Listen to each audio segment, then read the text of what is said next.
Hello दोस्तों, श्री राधे राधे। आप सभी का स्वागत है आप सबकी अपनी यूट्यूब चैनल में। आप लोग कैसे हैं? ठीक होंगे, स्वस्थ होंगे और बढ़िया ही होंगे।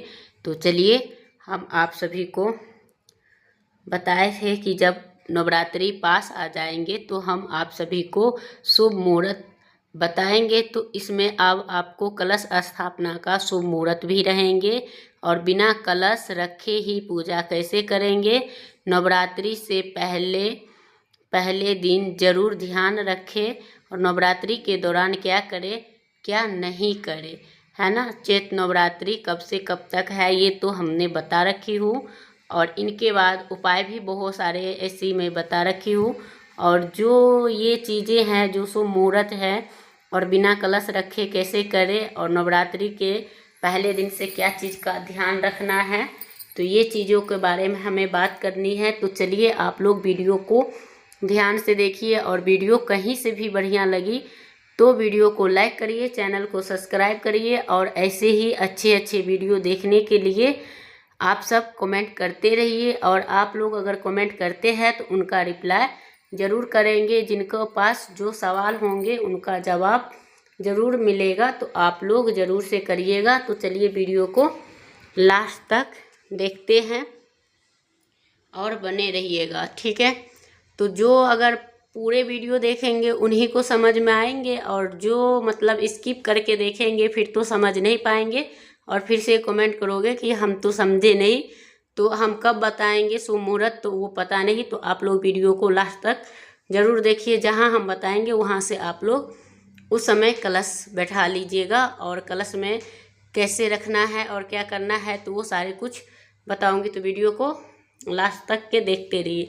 सबसे पहले क्या है कि नवरात्रि के पहला दिन से ही आपको नवरात्रि चैती नवरात्रि स्टार्ट जो होती है तो वो होगी, यानी कि 30 मार्च से। तो आपको उस दिन से आपको व्रत रखनी है और उसी दिन से। और इसमें भी बहुत ज़्यादा लोग के ये भी प्रश्न होगा कि जैसे कि हम फर्स्ट टाइम अगर नवरात्रि रख रहे हैं व्रत तो क्या हम चैती नवरात्रि से कर सकते हैं? तो नहीं, आप इस समय के नवरात्रि में से आप व्रत नहीं रख सकते हैं। फर्स्ट टाइम कर रही है तो आपको जब नवरात्रि स्टार्ट करना है तो आपको आश्विन मास में ही जो नवरात्रि पड़ता है जिसे कि शरद नवरात्रि कहा जाता है, तो उस टाइम से आपको करना है और उनके बाद ये नवरात्रि करना चाहिए, तो वो शुभ होते हैं। नहीं, आपके तरफ नहीं मानता इन चीज़ के तो आप देख लीजिएगा आपको किस तरह से करना है और कैसे करना है, ये हो जाएंगे। और उनके बाद आप लोग और जो भाई बहन मेरे चैनल पर फर्स्ट टाइम आए हुए हैं उनसे रिक्वेस्ट है कि वीडियो को लाइक करिए, चैनल को सब्सक्राइब करिए और ऐसे ही अच्छे अच्छे वीडियो पाते रहिए, ताकि आप लोग इनको शेयर करेंगे तो आप लोग का भी बहुत ज़्यादा पुण्य होंगे और लाभ मिलेगा। तो बने रहिएगा। और इस वीडियो में इस बार जो है सबसे महत्वपूर्ण जानकारी ये है कि इसमें उपाय नहीं रहेंगे, इसमें आपको सावधानियां बरतनी है, तो वो चीज़ आपको सारे कुछ मिलेंगे। नवरात्रि से पहले दिन से किन बातों की ज़रूर ध्यान रखना चाहिए तो वो हम आप जानते हैं। नवरात्रि के पहला दिन से स्टार्ट जब नवरात्रि होते हैं तो जैसे कि महिलाएं, जैसे सुहागिन महिलाएं होती है वो क्या करती है, उसी दिन जैसे फर्स्ट नवरात्रि के दिन माता रानी के जो कलश पे और गले में जो पुष्प चढ़ते हैं तो कलश वाला रहने देते हैं। पहला दिन का जो चीज़ चढ़े हुए रहते हैं वो रहने देते हैं, बाकी दिन के जो चढ़ाते हैं तो वो चीज़ें आपको हटानी होती है और डेली पूजा करना चाहिए। और पूजा के दौरान आप सभी को माता रानी का भोग प्रसाद, और भोग प्रसाद में सबसे जो प्रिय है इनकी भोग वो है लौंग और इलायची, तो उन्हीं का भोग लगाना चाहिए। और उनके साथ साथ आप सभी को वो प्रसाद चाहे आप लौंग इलायची चाहे चाय में डाल के पी सकते हैं या आप चबा के भी खा सकते हैं। ज़रूरी नहीं कि आप इनको क्या करें, ये भी सवाल होगा, तो उनको प्रसाद के बाद ये करना चाहिए। और दोनों टाइम आरती कपूर से ज़रूर करनी चाहिए। तो इसमें बहुत जगह ये भी होता है कि दीप से भी करते हैं, तो दीप से जैसे कि आपके पास कपूर नहीं है तो मजबूरी में किया जाता है, लेकिन आरती कपूर का ही होना चाहिए जिससे कि आपकी पूजा का पूर्ण लाभ मिले। और नवरात्रि में नवरात्रि के दौरान जैसे कि आप लोग क्या करें या नहीं करें, तो उसका मतलब ये हो जाता है कि आप नवरात्रि जैसे स्टार्ट होने होती है 2 दिन 4 दिन बचते हैं, तो उसके पहले और उसके मतलब आप पास में जैसे नवरात्रि के अष्टमी नवमी से पहले आपको ये चीज़ कार्य घर में नहीं करना चाहिए। जैसे कि आपके घर में नवरात्रि के दौरान बहुत सारे लोग सिंदूर भी नहीं लगाते हैं, और पहले दिन जो लगाए हुए होता है वो सप्तमी के दिन ही लगाए जाते हैं। तो फिर हमारे सब में सर्दी नवरात्रि में भी होता है, और चैती नवरात्रि में बहुत लोग मानते भी है, बहुत ऐसे भी है नहीं भी मानते। तो आप लोग अपना देखिएगा कि आप सबके तरफ किस तरह से हो रहा है। अगर जो आपका अपना नियम धर्म है वो भी अपनाना चाहिए, क्योंकि ज़रूरी नहीं कि जो इसमें बताए जाते हैं वो भी करना चाहिए।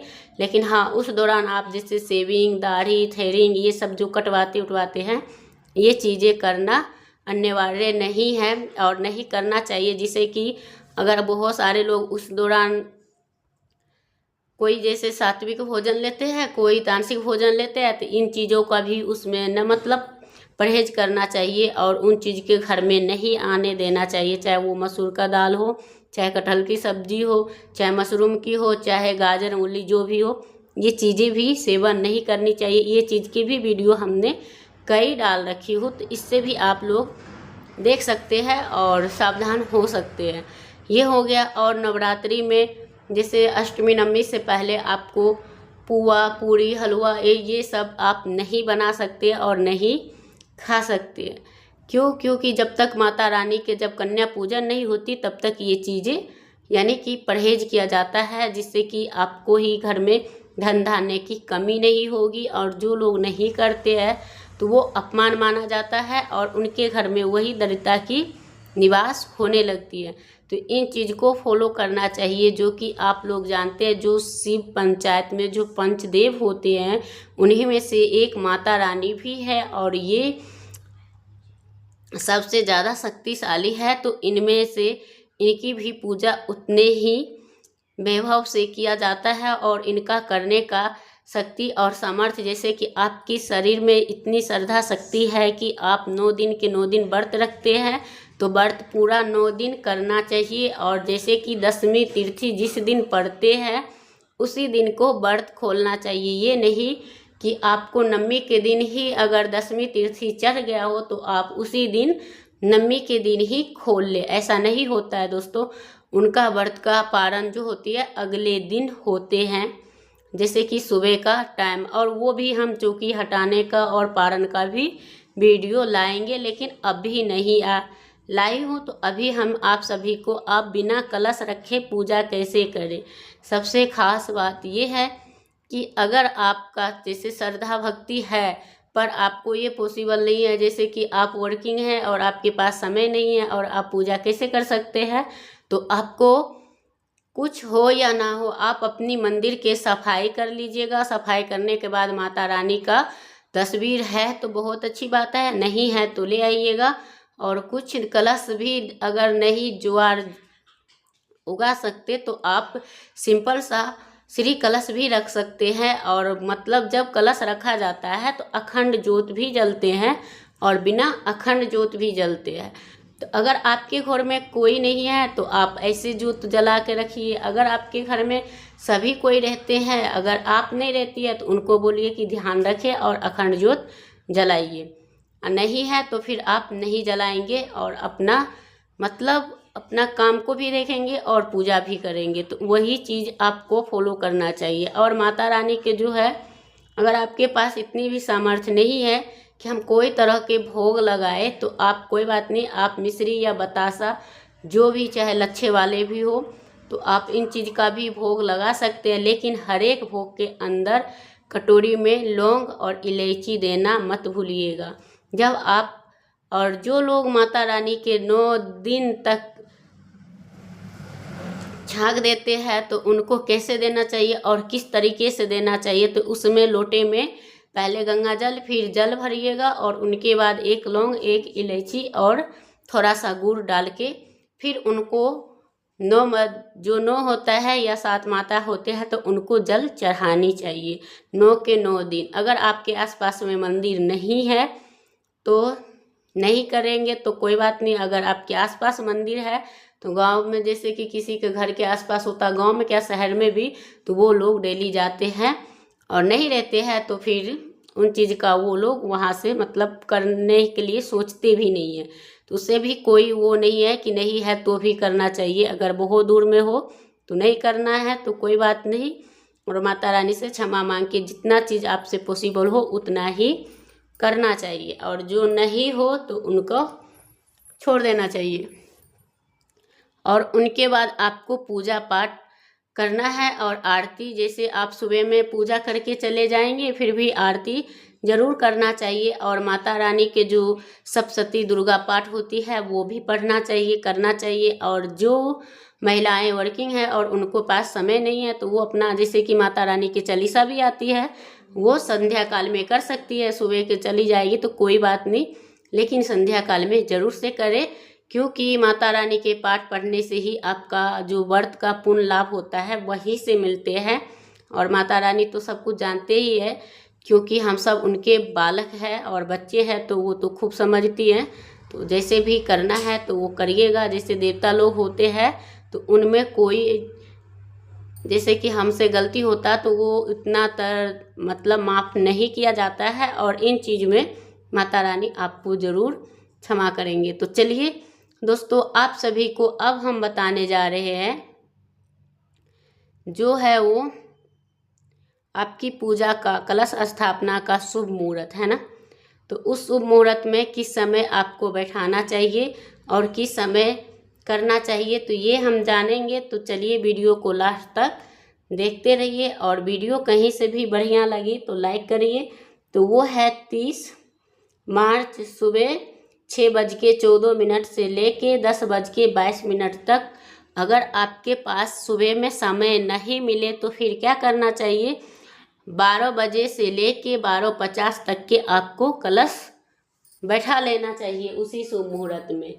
तो आप सबको इसी तरह से करना है, और करने के साथ साथ अपना धन लाभ का फायदा भी उठाना है।